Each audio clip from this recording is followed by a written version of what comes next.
মধ্যপ্রাচ্যের তপ্ত মরুর বুকে শান্ত বাতাসের বদলে এখন বারুদের ঘ্রাণ আসছে। যে কোনো মুহূর্তে বড় ধরনের সংঘাতের আশঙ্কায় কাঁপছে গোটা অঞ্চল। ইরানকে লক্ষ্যবস্তু বানাতে উৎপেতে আছে শক্তিশালী এক পক্ষ, আর সেই সুযোগের অপেক্ষাতেই যেন কাটছে প্রতিটি মুহূর্ত।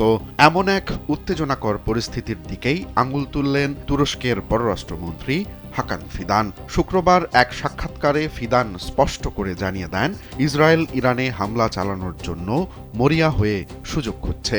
দেশের মানুষের দৃষ্টিশক্তিকে সুরক্ষিত রাখার প্রত্যয় নিয়ে এলো সেফ এলইডি লাইট। তেহরান সফরকালে বন্ধু হিসেবে তিনি ইরানকেও এই বিপদের কথা সতর্ক করে এসেছেন। পরিস্থিতি আরও জটিল হয়েছে ডোনাল্ড ট্রাম্পের একটি মন্তব্যে।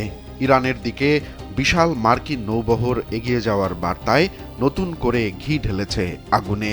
তুরস্কের প্রেসিডেন্ট রিসেপ তাইয়েপ এরদোয়ান ইতোমধ্যেই ইরানের প্রেসিডেন্ট মাসুদ পেজেশকিয়ানের সঙ্গে টেলিফোনে কথা বলে নিজের অবস্থানের কথা জানিয়েছেন। তিনি সাফ বলেছেন, ইরানে যে কোনো বিদেশি হস্তক্ষেপের বিরুদ্ধে আঙ্কারা।